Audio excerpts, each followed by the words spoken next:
Let's talk about how to reposition some of your debts to prepare for an eventual economic downturn, job loss, or financial emergency. During periods where you feel like you are under reserved and you're building yourself up to the point where you have this desired structure, I would encourage you to prioritize savings and building up that reserve over the extra repayment of any debt that does not provide immediate cash flow relief. Let me give you an example. If you have $2,000 that you are considering using to pay extra towards a debt and you're paying it towards a student loan that's $25,000, you get no immediate economic relief or any near-term economic relief from having that balance go from 25,000 to 23,000. There's still a long way to go. So in that scenario, I would prefer you take that $2,000 and put it in one of those layers of your emergency reserves. But let's say instead that you have $2,000 that you could put extra towards debt, and you have a car loan with $5,000 left that's costing you $650 a month. Well, now you are getting yourself much closer to having $650 off your monthly expenses because you're going from $5,000 down to $3,000. And with some extra effort over the next few months, you can pay that off in short order and have a significant boon to your cash flow ahead of what is a period where you're wanting your cash flow to be as strong as possible. So in two different scenarios, one of which I would prioritize savings because you're not getting any immediate cash flow relief. And the other, you would be able to attack that debt more aggressively because you're closer to the finish line and would have some potential benefits of doing so. Now, there are other types of debts that I would say, again, if you don't have those reserves, I would consider repositioning so that you are either paying no interest, lowering your payments, or paying less interest as compared to where it is now. An example would be credit card debt. Let's say that you don't have much reserves, you are laid off from your job, and you're offered $10,000 worth of severance, and you have $10,000 worth of credit card debt.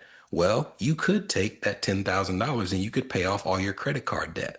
But if you need money the next month, the only place you have to go if you don't have emergency reserves is right back to that credit card. So I would recommend in that scenario that instead of taking your severance check and paying off the cards, reposition the cards. Maybe you have the ability to open up a 0% interest card for balance transfers and put that money in that card so that at least while you're trying to get to your next employment situation, you have the ability to not have that money burdening you in terms of the amount that you owe. The same would be true for things like federal student loans. We have talked about the fact that as debts go, federal student loans are actually one of the most flexible in terms of how you can get out of or delay a payment in the event of an emergency. So I would not be paying extra towards federal student loans during a time like this. If you're worried about what may come in the near future, you could, in the event of an emergency, take advantage of things like forbearance. Or if you had a reduction in income and you're on an income-driven repayment plan, you can ask your loan servicer to recalculate your payment so it reflects your current income. And depending on the plan that you've chosen, if you have no income right now, you could still get credit towards things like forgiveness, even though you're technically making no payments. All of these things really speak to, when it comes to a knowledge of your debt, making sure you read the details to know what's possible. Again, we're meeting with people who are literally on the razor's edge when it comes to their ability to draw from any savings and cover expenses. And I encourage them, for all of their debts, to know the details of what would happen in an emergency scenario.